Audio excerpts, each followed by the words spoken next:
Hey kids, Mr. Adam here.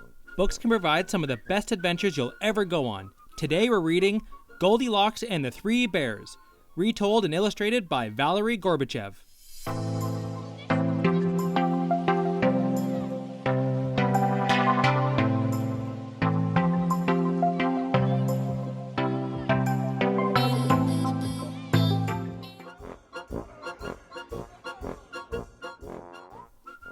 Once upon a time, there were three bears who lived together in a little cottage in the woods. There was a great big father bear, a middle-sized mother bear, and a wee small baby bear. One morning, the three bears decided to go for a walk in the woods while their breakfast porridge cooled. While they were gone, a little girl named Goldilocks came past their cottage.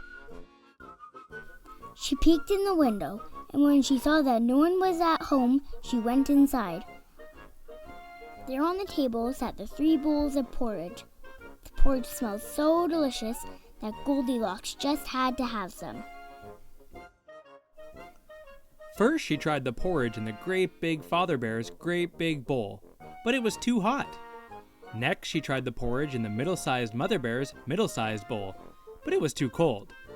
Then she tried the porridge in the wee small baby bear's wee small bowl, and it was just right. So she ate it all up. When she had finished the porridge, Goldilocks wandered into the sitting room, where she found the 3 bears' chairs. First she tried the great big father bear's great big chair, but it was too hard. Next she tried the middle-sized mother bear's middle-sized chair, but it was too soft. Then she tried the wee small baby bear's wee small chair, and it was just right. So Goldilocks sat down in the chair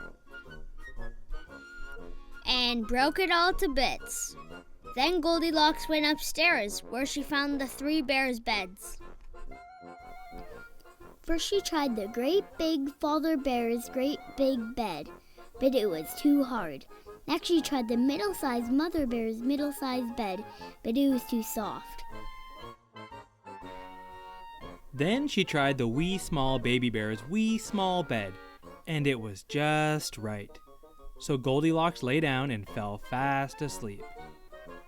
No sooner had Goldilocks fallen asleep than the 3 bears returned home. Their walk had made them very hungry, so they hurried right into the kitchen. Goldilocks had left the spoon in the great big father bear's porridge. "Someone has been eating my porridge," said the great big father bear in his great big voice.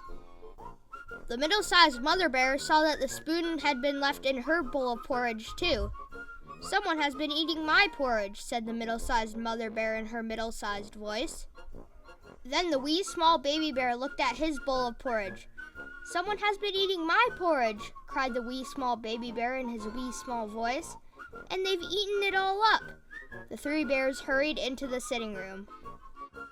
Goldilocks had knocked the pillow off the great big father bear's chair.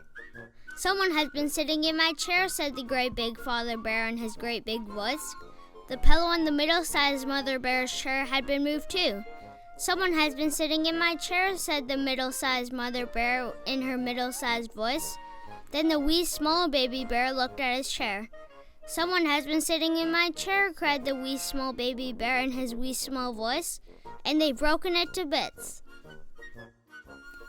Then the 3 bears went upstairs. Goldilocks had messed up the covers on the great big father bear's bed. "Someone has been sleeping in my bed," said the great big father bear in his great big voice. The covers on the middle-sized mother bear's bed had been messed up too. "Someone has been sleeping in my bed," said the middle-sized mother bear in her middle-sized voice. Then the wee small baby bear looked at his bed. "Someone has been sleeping in my bed," cried the wee small baby bear in his wee small voice. "And here she is!" Goldilocks woke with a start. She leapt out of bed, jumped through the window, clambered down from the roof, and ran away just as fast as she could go. What happened to Goldilocks afterward, no one knows. The 3 bears never saw her again, and they lived happily ever after in their cottage in the woods. The end. To get your worksheets that go with this fairy tale, as well as any other fairy tale, follow the link in the description to visit Mr. Adam's Teachers Pay Teachers. And don't forget to like and subscribe so you don't miss out on any of Mr. Adam's adventures.